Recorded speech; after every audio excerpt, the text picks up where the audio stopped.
When emergency first responders were overwhelmed by Los Angeles County's most destructive fire yet, a band of surfers, along with their neighbors and friends, stepped up to defend their home turf in Malibu. Their devotion to home drove them to show up for their community during the fire and for years afterward. And now, a model they call the Community Brigade program could change everything, leading to more lives and more homes saved during the increasing wildfires across not just California, but the world. Join reporter Adriana Cargill from KCRW, NPR's All Things Considered, Crooked Media, and more, as she investigates a wildfire story that is not depressing, but is, in fact, a clear hope for the future. Listen now to Sandcastles, an award-winning podcast about home, how we create it, and why we fight so hard for it.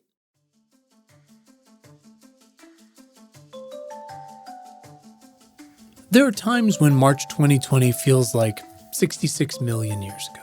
Time has always changed as we age, moving quicker as our time here becomes shorter. But these past couple years have changed time for everyone. I think about time a lot. Some days I feel ancient, like the Grail Knight at the end of Indiana Jones and the Last Crusade. Some days I can't believe how old I am. I've got kids, too. I can't believe how fast they've grown up already, of course. They love so many things. Swimming, cooking, plain pasta, the beach, vegetables, somehow, their friends, their family, dinosaurs. Man, they love dinosaurs. And I loved dinosaurs so much as a kid, and still do. Jurassic Park is top 3 for me, no questions asked. Before I was 10, you couldn't have convinced me there wasn't some sort of dino fossil right in the ravine behind my best friend's house. Why wouldn't there be? I loved, and I miss, and I cherish in my kids, and I try to protect that sense of wonder.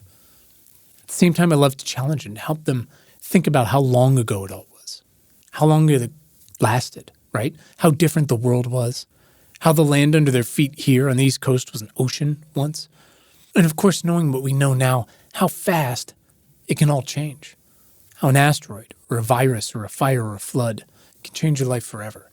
But knowing what we know, I try to help them understand that, unlike the dinosaurs, we have the tools to prevent many of these things. We have the foresight to understand when and how and why they might happen. And that's all because people keep that sense of wonder and they put it to use, right? Asking why, about now, about the future, about building incredible new things. So much of my work focuses on what's here and what's coming.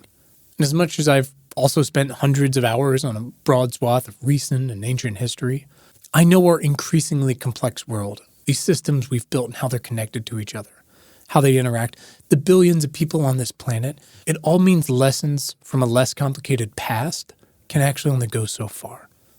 And yet there are occasionally these curious people who not only understand the past, but who can help translate it for us, to help us understand how and why we got here, if only by the skin of our teeth, by the rotation of the Earth and angle of a particular asteroid one day 66 million years ago, who can somehow do all these things at once, paint a picture of a timeline in which we're just a snap, to connect us to that distant past, and to bring it to life in such a way that we not only learn from it, but we can escape into it when today becomes too hard.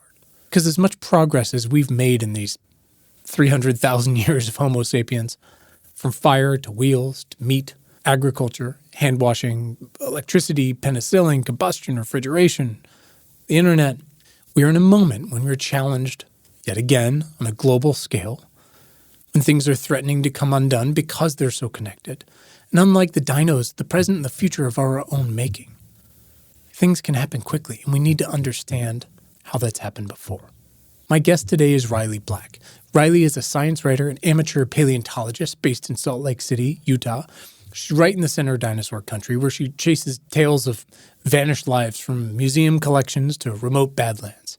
She's a prolific writer. Riley has written for Wired and National Geographic, Slate, and Scientific American. She was dubbed the science social media wizard and one of Twitter's 8 coolest geeks. She was hired as the resident paleontologist for Jurassic World. And her published books include Written in Stone, my favorite, the critically acclaimed My Beloved Brontosaurus, When Dinosaurs Ruled, Prehistoric Predators, and The Last Days of the Dinosaurs, a fascinating, emotional page-turner that explores the minutes, hours, days, weeks, years, and centuries After the dinosaurs were wiped out by the Chicxulub asteroid, that day 66 million years ago. Riley's journey and storytelling are so powerful and so important in this moment when we're so ready to move on to the next thing that we haven't taken the time to cherish how we got here, to cherish the people, the places, the world around us, and how lucky we are to have them. Riley Black, welcome to Important Not Important. Oh, thank you so much for having me on. I always like talking dinosaurs. Truly, if someone doesn't like talking dinosaurs, I feel like that's one of those. Basically, it's how I judge people, essentially. I mean, yeah, I think you're right. I've run into that a couple of times where like, that's cool. And they've got like nothing else to say. It's like, I don't know if we're going to get along. It's like if someone tells me they don't like cats, it's one of those like, ooh, I don't see a way forward for this. It also makes me, though, want to stop and go, but why? Like, why aren't you into talking about dinosaurs? It's dinosaurs. It seems crazy. And I get it when people say, like, I'm into space or something else. But even then, like, who doesn't have a favorite dinosaur? Again, like, I don't want to say I judge people harshly on it, but I don't have any problem saying that. So it just is what it is.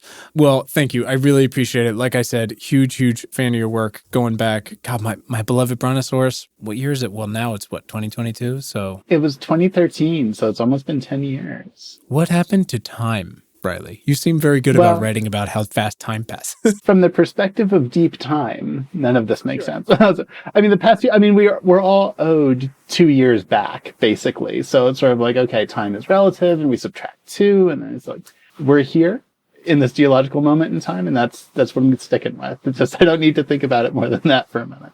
I'm down with that, but you're right. We are owed a couple years here. I'll endeavor not to take too much of your time today, but I am so excited about this conversation. We start with one important question. It's a little tongue-in-cheek, but it sets the tone a little bit.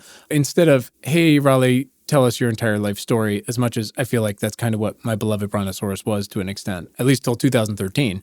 I like to ask, why are you vital to the survival of the species? Wow, why am I vital to the survival of the species? I think because of that deep time perspective, because I think it's important to have people who understand the rocks, what they mean. So when you look at something like a dinosaur skeleton, right, you can look at it like just some kind of prehistoric monster or something that gets people just into the museum to see something cool.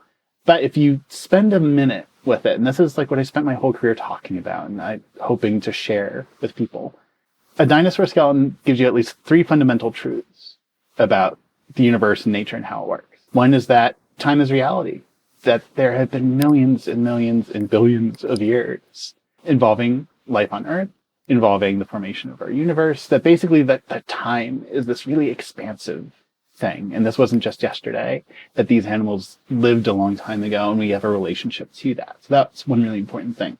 Another is that animals extinct, that extinction is a reality, that things can entirely disappear. 99% of all species that ever existed are now extinct. And that's a pretty powerful idea. But also on the flip side of that and connected to it, that evolution is reality, that life changes over time. That isn't just that life appears and then disappears. It's like there are these threads connecting all these things through time. So you have these 3 interconnected ideas about deep time, extinction, and evolution. And I feel like it's important to keep reminding people of that it gives us perspective about where we came from. All those big questions that we have, like, why am I here? What do I come from? What is my relationship to the world around me? We can get at those things through the fossil record, or at least I think we can. And I like to think of myself not so much as a science cheerleader, but as sort of like emissary from deep time to try and, make those connections for folks. Are you Doctor Who? What do you mean an emissary from, have you revealed things here? I love that perspective. One of my favorite stats, which I'm going to completely mangle, and please immediately correct me or just hang up, whatever you'd like to do, is that, again, I don't even remember which 2 dinos it was. It's the whole, like, we're closer in time to T-Rex than T-Rex was to, I can't remember what it was, Triceratops or something like that. And that's, again, my children are young but curious and starting to ask about time, and they love dinos and all that stuff. So when you tell them something like that, they're like, what are you talking about? That seems crazy. And you're like, no, it's real.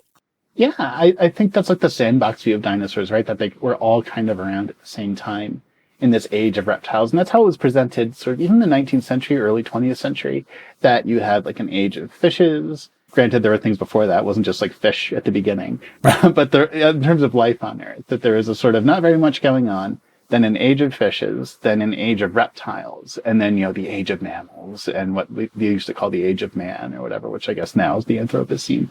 But it was always, so we would compress the old stuff and say, I don't know, they're just running around reptiles. It doesn't really matter. But that figure that you were mentioning, that there's been 66 million years since T-Rex went extinct. But if you started at T-Rex and went backwards the other way, you would still be in the Cretaceous, really. Like, it's over 80 million years between T-Rex and Stegosaurus and Brontosaurus and those sorts of dinosaurs. And that's not even going back to the first ones. So really, even though 66 million years is a very long time, and if you don't believe me, just try counting to 66 million. Sure. I try to get my 6-year-old to do that sometimes, primarily when he's brushing his teeth. Yeah, it'll tire you out pretty fast. Yeah. But even in this time period, we're really in the shadow of the age of dinosaurs. And once you understand that aspect of time and start looking for those connections, you can still see them. That in a way, like, we can still see things that are affected by the fact that these animals were around for so long. And it really changes the way that you view the world. I love that. Thank you for sharing it. When I think about that stuff, and again, I'm in this moment with my own kids where I remember so vividly being in the moment that they're in. And I think that's part of the reason, even though my beloved Brontosaurus came out, like you said, 2013, crazy, before my kids existed, it reminded me so vividly of wonder and possibility. And I'm continually trying to preserve, not just encourage it in my kids, which they're past that, it's taken hold of them, but preserve it because they age so quickly, right? And because I remember it so vividly. And there's this quote I wrote down from my beloved Brontosaurus that stuck with me so much because I think about marching around this ravine behind my best friend's house, 100% sure that this imprint was a Tyrannosaurus footprint, right, in 1993. And your quote was, I nurtured my dinomania with documentaries, delighted in the dino-themed B-movies I brought home from the video store, and tore up my grandparents' backyard in search of a perfect Triceratops nest.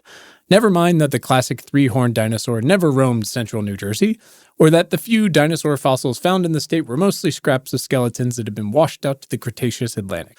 My fossil hunter's intuition told me there had to be a dinosaur underneath the topsoil, and I kept excavating my pit. There's this moment in our life, right, where that is all so real because it's all so possible. We think about that time period. Even the name Brontosaurus is an iconic part of that. And even though it became as controversial as like calling Pluto a planet, but why do you think dinosaurs have stuck with you? And why do you feel such a pull to not just engage with it, but share it with others?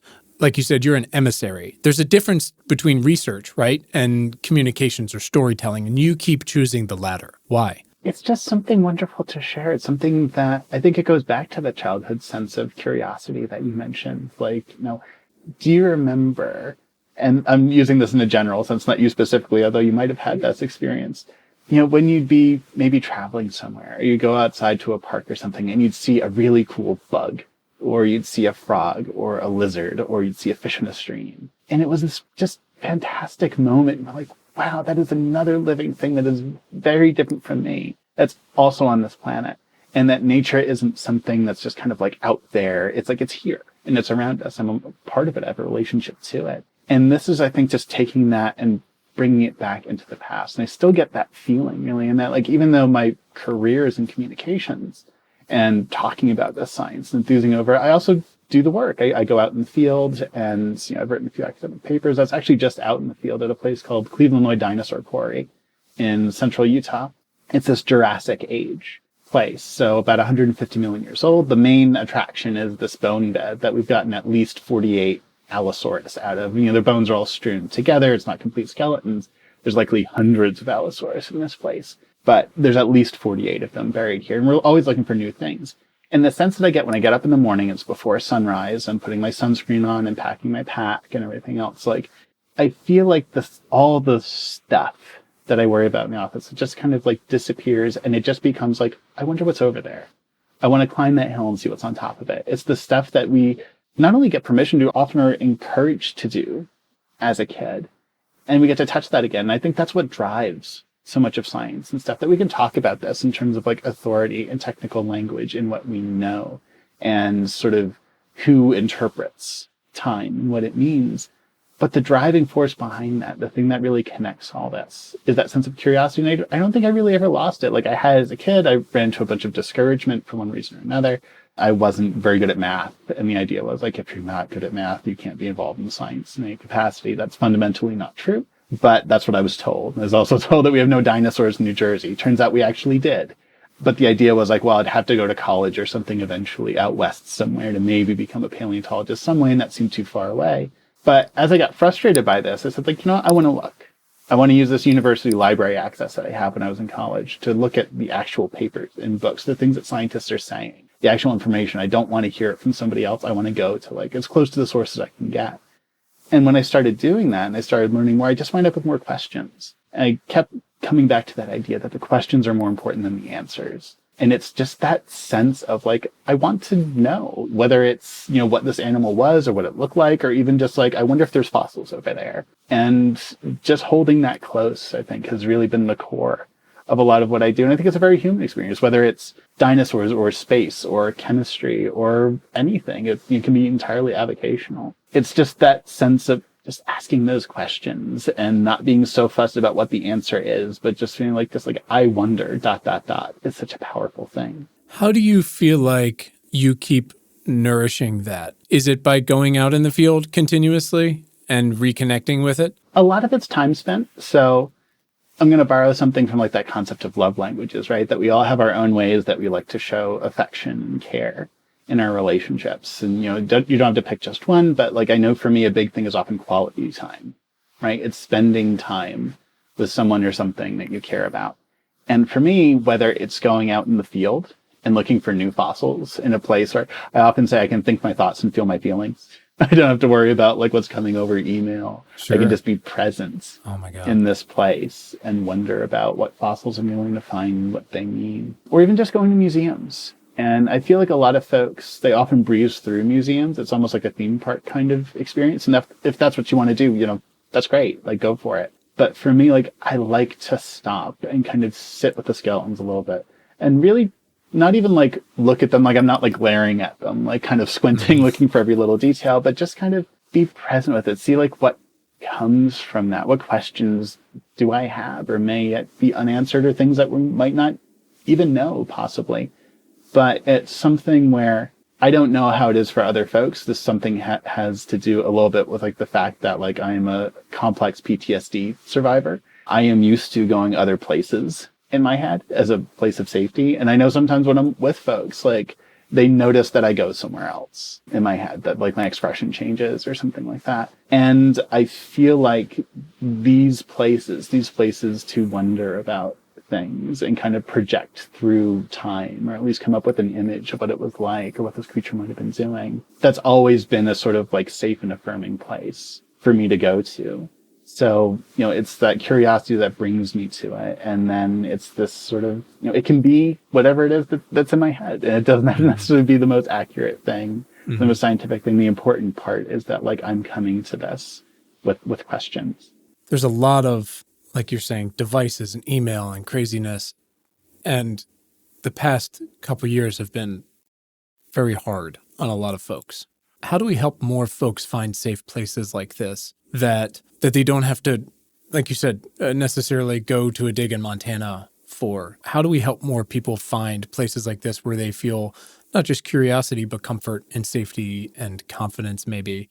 Do you have anything to share on that front? I just think about that all the time and how we can, we don't have the mental health support structure that we need for pre-COVID, much less post-COVID. And so I just think about how we can nourish these folks, especially the young people, in any way. Yeah, and it's certainly something that has to do with privilege. Like, I know I'm privileged enough to be able to go to these places and do things that most people can't do, or, might not have time to do because they've got to work a whole bunch. But I think a lot of this is, we're having this conversation about mental health, right? And we're at least starting to realize that it is important. We're not just these machines where it's like, well, you should be happy, do what you're going to do. That feels like a very sort of like boomer thing. From like, the mid to late 20th century. Sure. It's like, your job is your identity, and you go and do it, and you should be satisfied. Now we're realizing, of course, that's not the case. I'm a person with, needs and wants and dreams and things to do. I think part of it is finding what our escapes are. For me, I've often found that in nature. maybe that doesn't appeal to some folks, or that's not the best thing, but you can still find that, for example, like in fantasy, in books, like how often I feel like we escape into these other worlds, whether it's in a film or it's in a book series we pick up. I mean, one of the reasons that I wrote The Last Days of the Dinosaurs was like, in a way, that was my survival mechanism through the first 2 years of the pandemic, was like, I would imagine what it was like in the last days of the Cretaceous and the earliest days of the Paleocene, and what were these organisms doing and how were they responding, and kind of taking time out to do that. And it's difficult because time is a precious thing, right? And we don't always have the time that we want. But I think that's just part of it, is having this discussion, is saying, yes, this is an important thing to reach out and find. And what works for you? What thread, do you want to start pulling at a little bit? Mm-hmm. And you can maybe follow that to something that's affirming and safe. And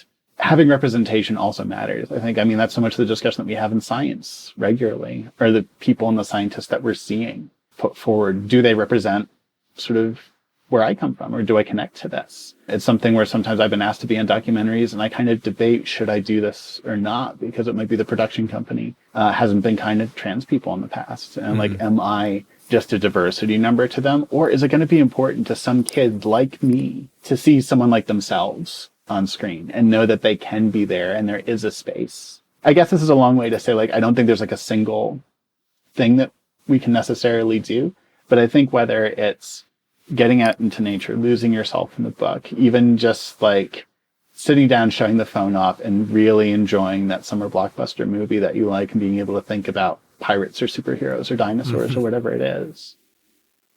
It's those moments of basically self-care, remembering that we're not here to just simply, serve everything all the time, that we need care and support as well. And sometimes we have to do it for ourselves. But I think even just having that realization can get us a long way. Well, I appreciate you sharing that. My kids are still young enough, though 2 years older now. I remember early in the pandemic, friends who had teenagers with phones, and they were really seeing news by way of that device that they truly weren't capable of processing yet, because none of us really were.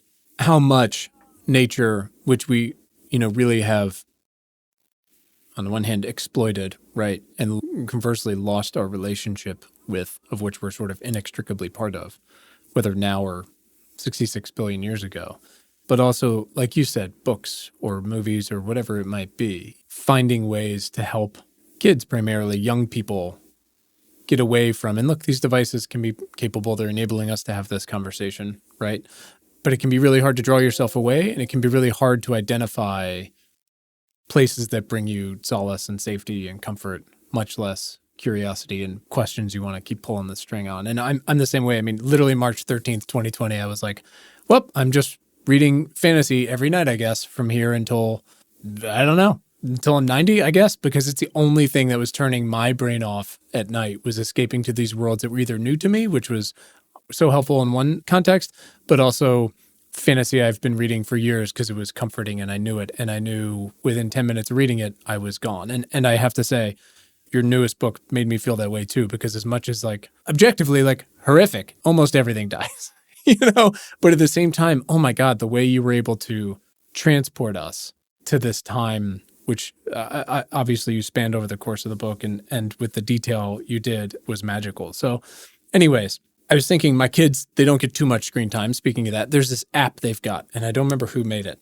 I'll figure it out and I'll put it in the show notes. You can zoom in to the smallest thing in the universe, and you can pull back out to the observable universe, the biggest thing we've got, right?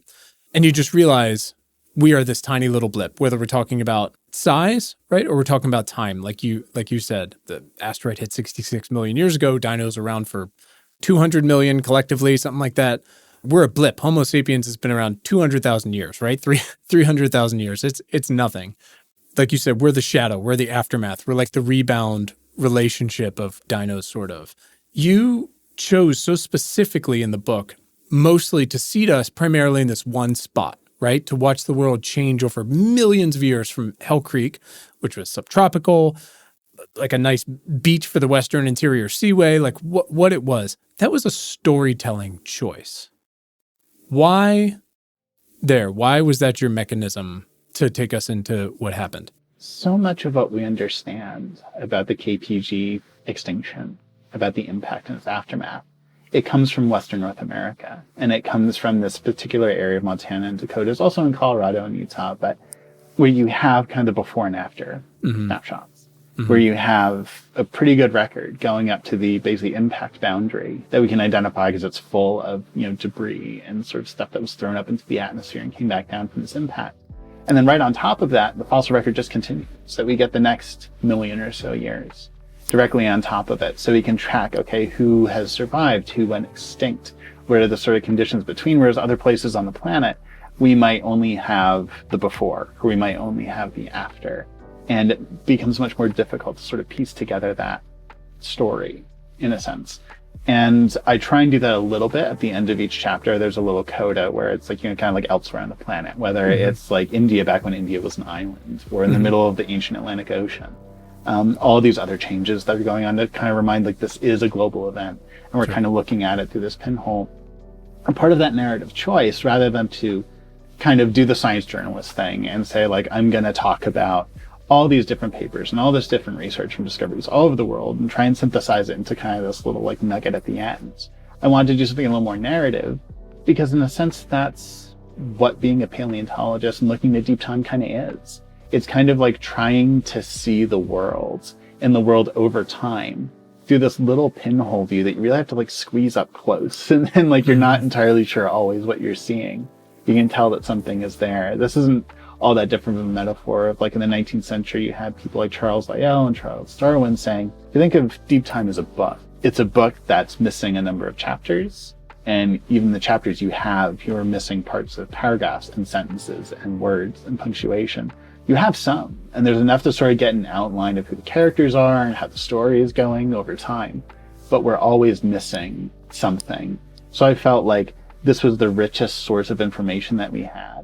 But also by saying like, this is the best we've got. Over 200 years of this discipline, we're just beginning to understand this. And it's through this very narrow sort of prism into deep time. We know there are these larger consequences. But this is kind of like thinking like a paleontologist, where you're not just thinking about what you directly see, you're thinking about those gaps and what those gaps mean. It's so effective because my other job, which is still somewhat holding on, is screenwriting. I've been doing that for 7-8 years now. And the biggest thing you learn is you can have Star Wars or action movie or drama or whatever it is. It always comes back to either one of these things or both to really be effective, right? Which is characters, but mostly relationships and or a sense of place. You can say the Empire's taken over the galaxy, but what is it doing to a few people and how are they surviving through it? You can show World War II and a bunch of guys storming a beach, but if you just bounce around all of them or make it about a bunch of statistics, it's not going to be as moving, right? Same with Band of Brothers following one company through these things or whatever it might be. Or Land Before Time, right? Littlefoot? Yeah. Oh, yeah. That's a throwback. You're welcome. We focus on this one character to take us through this. And I think that's what was so compelling about, like you said, you took a little time at the end of each to bounce around and, we're over and again, to paint the scope of it, you're, very quickly, we're like, and, when India was an island and you're just like, what? It's so easy to forget about that. Or if you're a child, like not have known that, right? To understand like, wait, there's so much else going on, but we become attached to it because we're in this place and we're watching this place change. It's so interesting to me that you have this ability, a page turner, effectively, with nonfiction, right? To weave in little bits of fiction, and you're so transparent and honest and constructive about that in the end, and your appendix is almost as long as the book, where you have to fill in gaps based on what we know, and we keep finding out new things. That's how science works. But never to really, like, change anything. And it reminds me a little bit of, have you ever read Eric Larson's books? Do you know that author? Yes. So, Splendid in the Vial, all these things. You read them, and if you were to just hand them to someone, I mean, the Churchill stuff more, but if you hand them the book on Devil in the White City about the World Fair and all that stuff, you just go, how could this possibly be nonfiction? How can someone make this so evocative and compelling and make you keep turning instead of just being like names and dates and people, right? Yeah. And I'm selfishly interested in this because, not just because I enjoy your books and his book so much, because we have to quickly find ways to tell the most impactful stories about climate change, our climate change, not your asteroid's climate change or the other ones, right? But we can learn from those because we know history rhymes, doesn't necessarily repeat. We have to find ways to tell more powerful, evocative, moving stories about taking care of each other, about innovating, about painting a future, right? That is both not necessarily sci-fi, but an A to B jump, something we can reach for because facts aren't doing it, right? So we continue to have these slower things like the climate crisis, which, I mean, again, in deep time, not slow, but I guess for our lifetimes. We also continue to have these quicker emergencies, right? Like your asteroid, COVID, showed up and was like, hey, let's test all the choices you've made so far. Didn't go great. How would you approach storytelling about our version of climate change, about public health, about a greener world and how to live in cities and how to handle land and things like that? How would you tell stories that are not necessarily fictional, but attached to characters in place that help us understand what we're capable of? Well, first I want to say I really appreciate that you made that cinematic sort of connection. Like, I love movies. Most nights of the week, like, I'm picking out a new movie to watch. And even though I've never written a screenplay, I've never, shot any video directed, like, I love seeing things like when a director will focus your attention on one particular part and then pull back, or there's something going on in the background that you just barely sort of perceive. And then that kind of comes to the forefront. And I wrote The Last Days of the Dinosaurs very much in that mold, thinking about, like, I'm talking about this global event, all these different species over more than 1 million years of time. How do I tell this story in such a way that's going to get the reader invested and excited and want to see what happens next? And it was often about threads and relationships and interactions. And thinking about climate change specifically, I'm actually going out into the fields next month in July to a place called the Uinta Basin. And out there, it's about like 43 million years old. So a time called the Eocene. Small potatoes. Right? It seems so little compared to 66. This was a time where, like, mammals were really proliferating, and you get, like, a lot of weirdos that are left over from, like, the post-extinction days, things with, like, 6 horns and saber teeth, but you also have, like, the earliest rabbits and the earliest cats and dogs and the earliest camels, things like that. And during this time period, it was going through a warming spike very similar to the one that we've created through human-made climate change. So basically, we're trying to study this in its environment to get a preview of, like, how is life going to respond? Like, we know some things happen when we get these warm spikes, like insect damage on plants goes way up, and that's going to be relevant for how we grow crops or things like that. But in terms of how we tell the story, I feel like, climate change is happening incredibly quickly, but it's still at a scale that feels so slow to us. And, we've talked about sea level rise, and we can see it. And we can talk about aridification, and we can see it.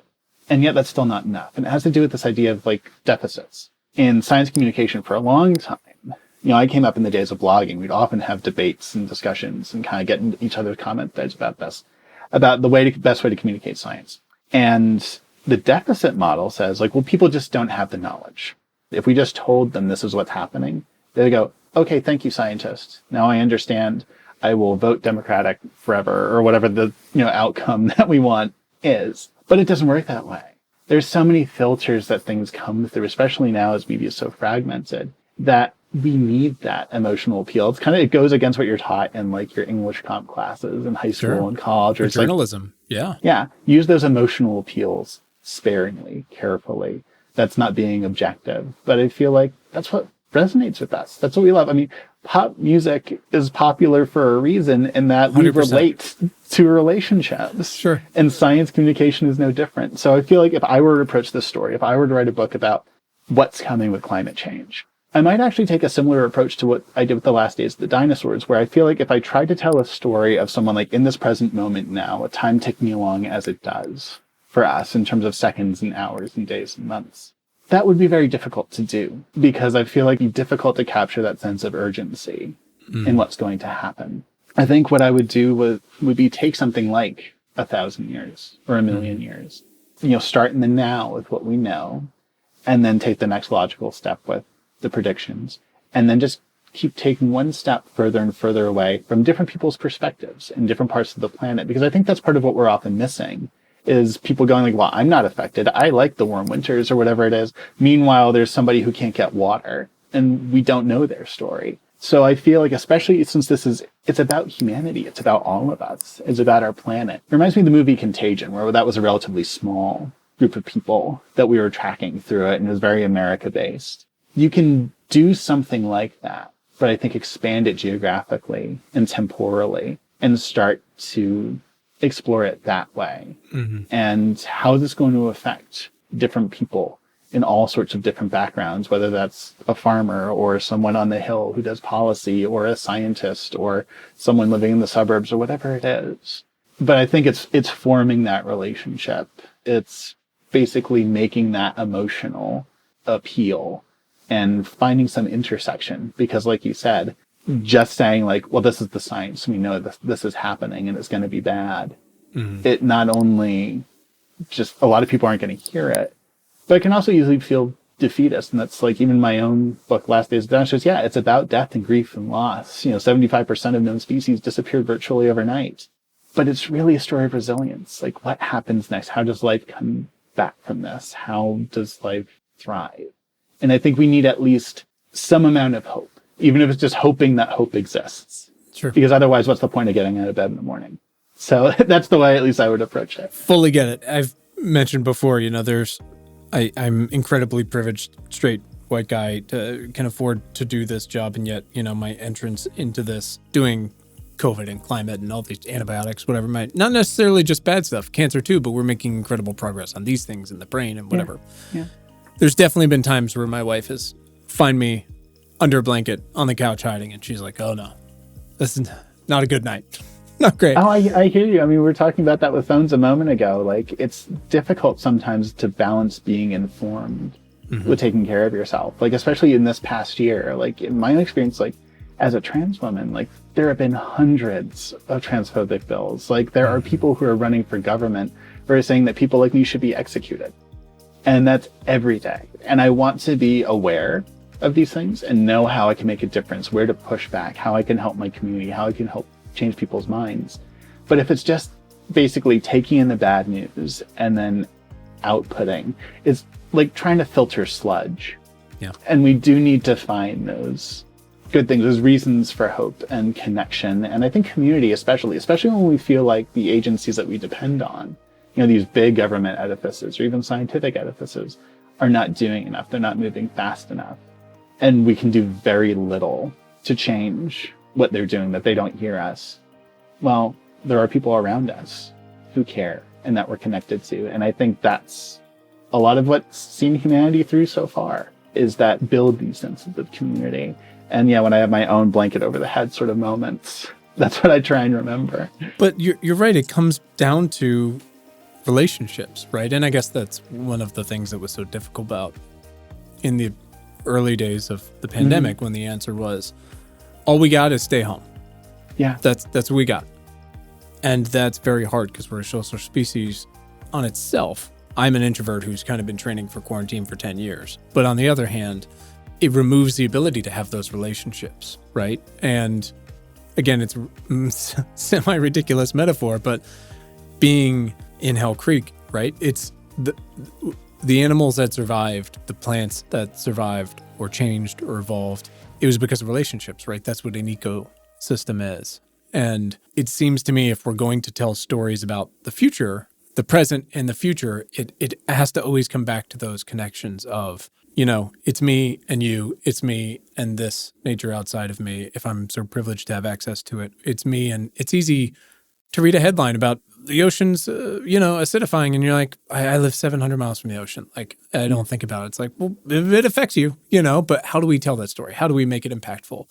I wonder, history, of course, doesn't necessarily repeat. It rhymes. We had this wonderful conversation with a gentleman you would love, KT Ramesh, who was one of the early scientists behind the DART mission to try to nudge the asteroid. Talked to him a couple years ago. As much as we can learn about that, I do feel like we learn a lot from these retrospectives, right? Not just how we got to somewhere. Mammals were around with dinosaurs. We just didn't have a shot until they got snuffed out. But why we are. What would you say maybe are some of the more unlikely takeaways from all of your years of writing about the dinos and their last days? I guess, what was surprising to you about why things happen? I think one of the most surprising things to me was about the violence with which this change happened. And I think that's partially why I related to this story. I started writing it like just prior to the pandemic, but that definitely gave me, I feel like, not more motivation, but the suddenness with which everything fundamentally changed and not even really realizing the full implications of it in the beginning. I still remember that, like, just stay inside for 2 weeks and how quickly 2 weeks turned into much more than 2 weeks. But in this case, I mean, it was a normal day in the Cretaceous. There was no portent of this in the sense that this force was coming through our solar system for the entire time that dinosaurs were evolving. That basically, like, during it's not like the asteroid was hanging out and just stopped in. It was on the edge of our solar system, and the whole time when dinosaurs originate and evolve and proliferate, and all the other forms of life on our planet as well, this thing was coming. And if it had been a little slower, if Earth's rotation had been a little bit different, any small thing that changed, the extinction might have been canceled or fundamentally changed. And that would change, basically that's a moment in time that, maybe there's some alternate universe in which that's what occurred, but we're not in that one. Right. And it was in the first 24 hours, these animals that had been around, even if we're just talking about the dinosaurs, not everything else, that had been around for over 150 million years. All of them except the birds, basically a decimation, occurred within 24 hours. That first day was so bad. And then it was 3 years of impact winter. And that's a very long time, but it's also an incredibly short time when you're considering all this, that in basically 3 years, 150 million years worth of evolution was just kind of scrubbed out. And first line of the book, I wrote this very intentionally, like, catastrophe is never convenient. These are things that you can never prepare for, you can never expect. And there's so much that relies on luck and good fortune, or what you just happen to be doing at the time. And that's a scary thing to think about, because it means giving up this kind of sense of control that we build around ourselves. But one of the other things was, on the sort of connected to that, not entirely on the flip side, but connected to it at least, I was surprised that when it struck me that our primate ancestors, the earliest primates that existed, were there during this. Like, we often talk about this mass extinction in terms of, mammals were around, they're the little insectivore things, they live in the shadow of the dinosaurs, is the language we always used to use. And then, the extinction happens, mammals proliferate. In broad strokes, that's true. But mammals diversified. There were Mesozoic equivalents of beavers and flying squirrels and badgers and otters and all these other things, including the earliest primates that we know about, the earliest primates that we know over the same age as T-Rex. So it's not like they popped up, our lineage popped up after the impact. They lived through it. We came that close to having our whole history just entirely erased right when it started, and yet they made it through.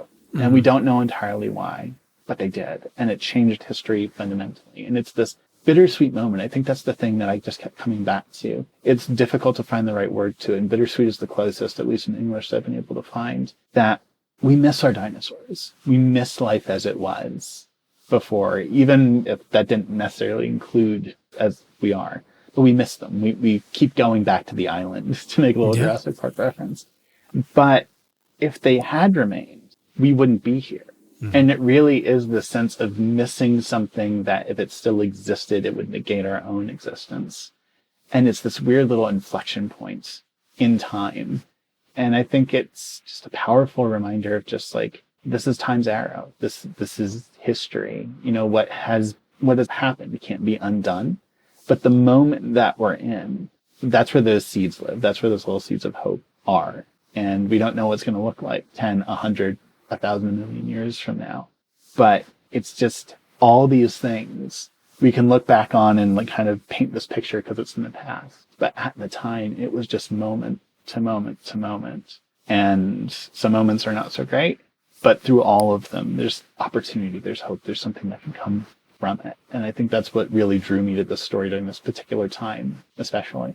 Thank you for sharing that. That's beautiful. I think about trying to wrangle this thought from catastrophe is never convenient to one of the most helpful for myself, much easier said than done to say to others when you're trying to help them over the past couple of years, which is all you can do is all you can do, right? Which is, like you said, if you can control it in the past couple of years, do whatever you can. It's very hard, but you have to let go of everything else, whether you're a T-Rex or me. And I'm trying to bring that together with, like you said, this idea of we keep wanting to go back to the island. We've now done it 6 times in, like, a TV show, and I do it every day in my head again. It's on repeat. We miss them. but we probably wouldn't be here in this version, right? Yeah. And that's easier to say than what I sometimes feel, which is if COVID was this test of all of the choices and policies and things like that we'd made today as a society, economy, healthcare, whatever it might be, and we failed on most of them, right? Horrific would happen. Most of it didn't have to happen. Most of our systems were designed this way. But I got to spend some time with my kids who are in preschool who I probably wouldn't have spent that time with. I got to teach them preschool.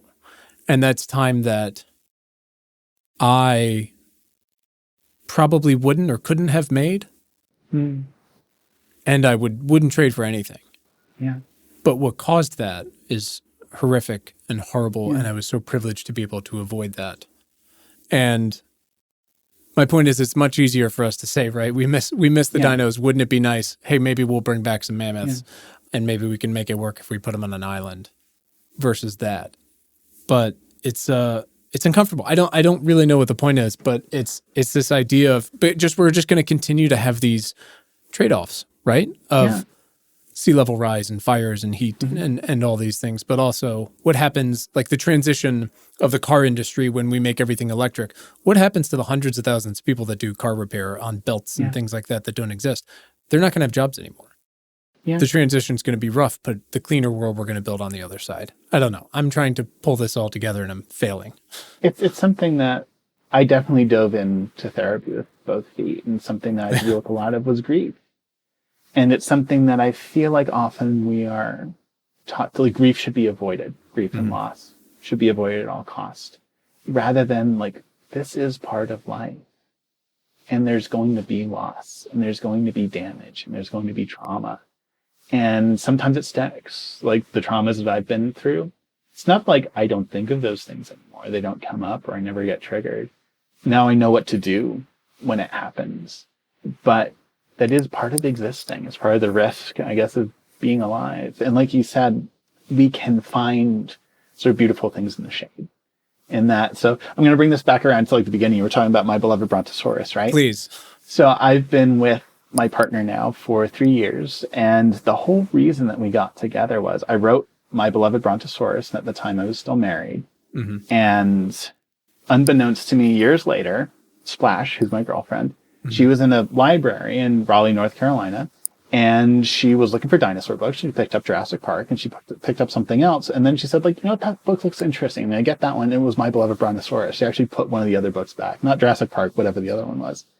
And she read it, and she loved it. And she like looked me up, which she says she never does with authors, but she just wanted to know like who wrote this, and saw that we were going to the same fandom convention.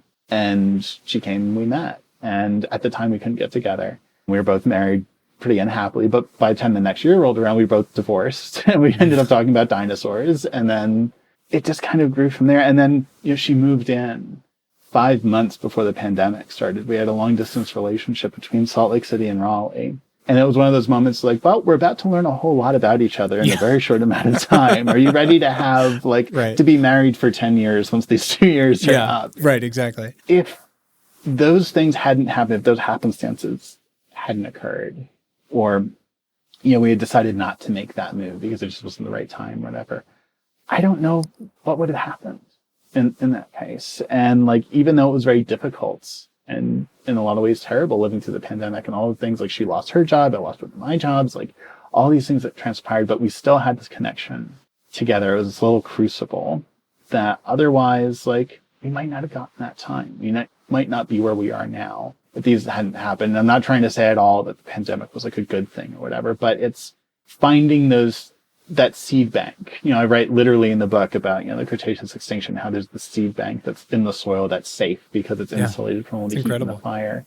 We have our own, personally, that you're able to look at the worst days and still see, you know, there are things growing. There's threads of good through it. And I think that's always worth remembering and worth kind of holding close. And it's really hard to understand how to do that, even if you've been through it some days, even if you have more experience with it. One of my best friends died about, what year is it? 20, about 12 years ago. Crazy. And I immediately sort of went full office space, left my cubicle corporate job, moved in with my long distance girlfriend, we've made 3 babies together. Would I have done that? I don't know. And again, not saying that him dying was a good thing. We have to find ways to mourn these things and learn from them. But I do believe it's going to be really important, as we talk about in these technicalities like adaptation versus mitigation, all these things. We have to find ways to find, like you said, the things growing in the shade, because we're just going to have more versions of things like this because of sort of the world we've brought, and because also that's just life. And I just think your book is such a beautiful testament to that. Like, I miss dinos every day, even though I never was with them. But it's very meaningful. I think we can learn a lot from it. I think so too. And it's something where I love seeing those threads and those connections. We talk a lot about like relationships and how we interact. And then I can look outside and see like a magnolia tree. There are magnolias that were around at the end of the Cretaceous. They're actually a survivor of that mass extinction. Or things like, if I go to the grocery store, I love putting refried beans on my burritos. Beans evolved 1 million years after impact as plant life came back and sort of underwrote the evolution of mammals. Or the fact that birds are the only dinosaurs that we know about. But, there's a little pigeon sitting on a phone line outside my window right now, so the age of dinosaurs continues. Sure. And a lot of it is like, there's the fact of it. But that's science, and that's so much of life as well. It's like, there's the reality, there's the facts of things, but there's also the theory. It's what we bring to it. Sure. And I think especially after these few years, like, yes, there's a lot that makes me upset, that makes me despair sometimes for the world. But at the same time, there are those little seeds, those little things that can grow, that tell me, like, what am I bringing to this? I can choose to say that it's hopeless and just kind of stay where I'm at and live in that.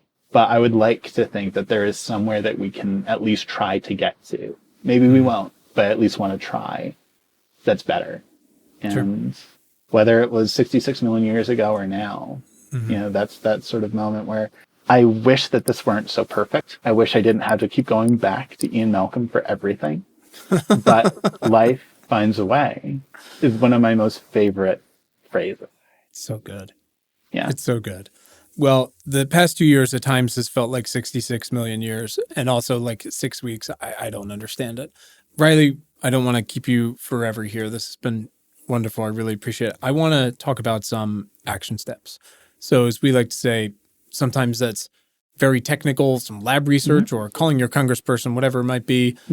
Could be storytelling, philanthropy, buying books, you name it. Our listeners, our readers, everybody, they're very fired up about using their voice and their wallets and their personhood to show up, to affect change. Yeah. So anything you've got specific would be awesome. There are 2 recommendations I have. And one of them is for anybody who's ever wondered about fossils and you want to go look for dinosaurs or anything else, or make these connections, so you're not really sure where to start. Paleontology really runs on volunteers. The number of professional people who are employed as professors or collections managers was actually very, very small. There are far more volunteers. So if there is a local museum, or even not a local museum, but somewhere you can get to, most have volunteer programs, and most are always looking for people to help prepare fossils, to go look for them out in the field, to assist in some way, basic community science. And we always need more folks to do that. So if you're looking for like that little piece of advice and encouragement, I'd say definitely do that. That even if you live in the most landlocked place in a major city and you don't think there are any fossils like near you, there are still ways to get out there and to do so. And that museums are often motivated. They might have grants or scholarships to help you get there if you can't get there yourself.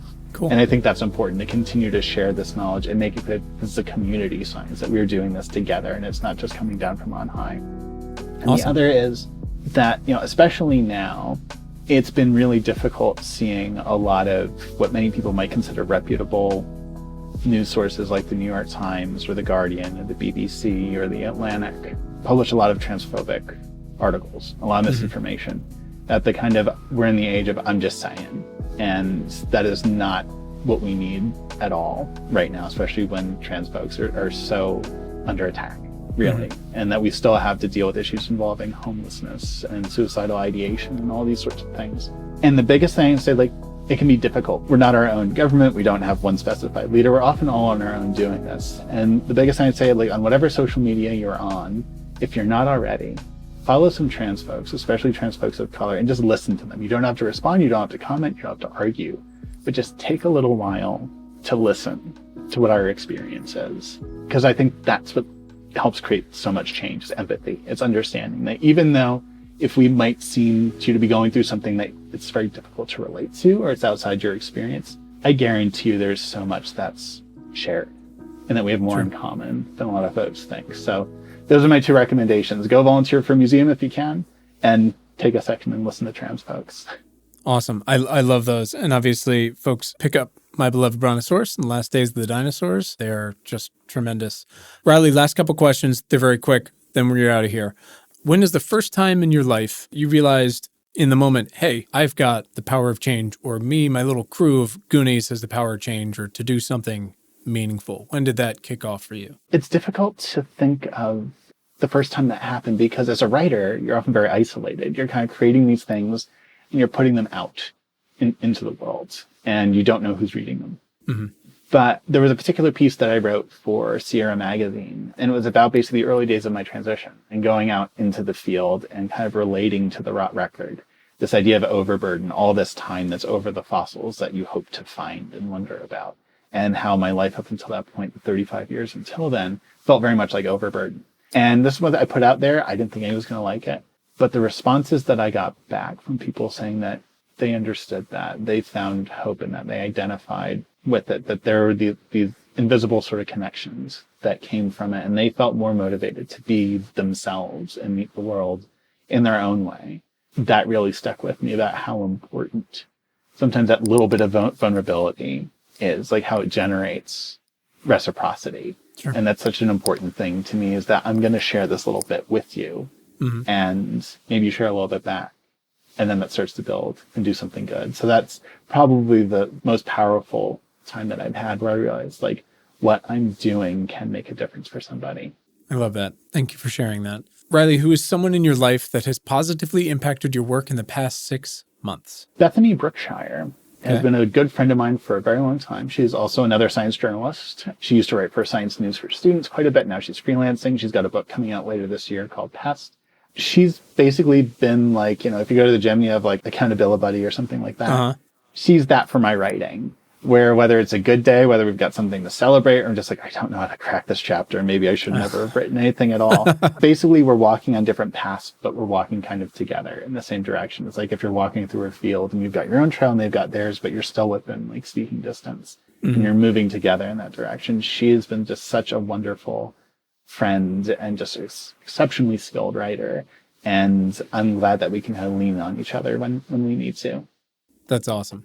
Thank you for sharing that. Last one. What is a book you've read this year or in the past 66 million years that has opened your mind to a topic you hadn't considered before, or has actually changed your thinking in some way? We'll throw it up on Bookshop with all the other recommendations. Take me a second to think about that, because that's one of those things when your life is words, it's sort of like, okay, wait, what have I actually read for a second? Sometimes it's hard to find the time to do it. Sure. But one of my favorite recent books has been a book called, it's actually a therapy book, honestly. It's called Why Won't You Apologize? Okay. And it's relatively short, but it's basically about, in a sense, like the art of the apology, and how we actually connect people, and how we actually can kind of bring down our own defenses. Because so often when we've done something wrong, or someone's feelings have been hurt, or there's some kind of issue that needs to be resolved, we want to defend ourselves. And I feel like that's so much of our social media presence as well,